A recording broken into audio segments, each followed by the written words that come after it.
बहुत समय पहले की बात है। सिंधुपुर नाम का एक राज्य था। यहाँ का राजा वीर सिंह बहादुर, न्यायप्रिय और बुद्धिमान था।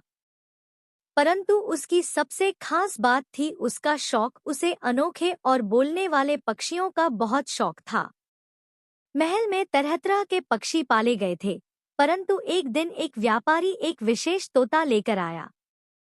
यह तोता सामान्य नहीं था। यह न केवल स्पष्ट और चतुराई से बोलता था, बल्कि वह भविष्यवाणी भी करता था। व्यापारी बोला, महाराज, यह तोता आपका भाग्य बदल देगा। बस इसे ध्यान से पालिए। राजा तोते से प्रभावित हुआ और उसका नाम रखा गया राजवचन। राजा का सबसे भरोसेमंद मंत्री वीरमित्र तोते को लेकर थोड़ा संदेह में था। महाराज, यह पक्षी कितना भी चतुर हो, राज्य का राज सिर्फ इंसानों को सौंपा जाना चाहिए। लेकिन राजा ने हंसते हुए टाल दिया, वीरमित्र, तुम्हारी चिंता निरर्थक है। राजवचन सिर्फ मेरा साथी है, न कि कोई मंत्री। समय बीतता गया और धीरे धीरे राजा ने राजवचन से सलाह लेनी शुरू कर दी। युद्ध से पहले, नीतियां तय करने से पहले वह पहले तोते से पूछता। आश्चर्यजनक रूप से राजवचन की बातें अधिकतर सच निकलती और राजा उस पर और अधिक निर्भर होता गया। मंत्री वीरमित्र को चिंता होने लगी। एक दिन उसने गुप्त रूप से उस व्यापारी को ढूंढ निकाला जिसने तोता बेचा था। पूछताछ में व्यापारी डर के मारे सब उगल बैठा।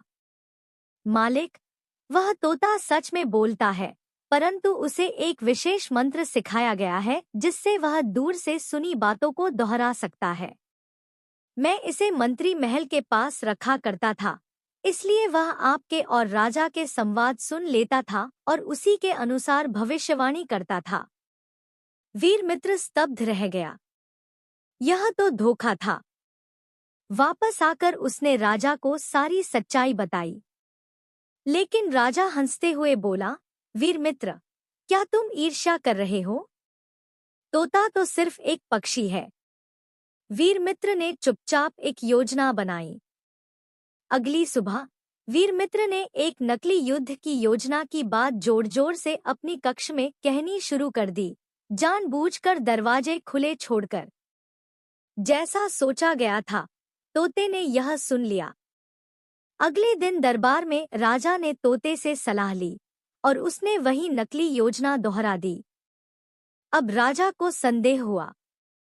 उसने तोते की निगरानी करवाई और सारी सच्चाई उजागर हो गई। राजा ने व्यापारी को जेल भेजा, तोते को जंगल में छोड़ दिया और वीरमित्र से क्षमा मांगी। वीरमित्र मुस्कराया और बोला, महाराज, विश्वास और विवेक यही राज्य की असली नींव होती है। राजा ने सहमति में सिर हिलाया और वचन लिया कि अब वह फिर कभी किसी जादुई सलाहकार पर आंख मूंद कर भरोसा नहीं करेगा।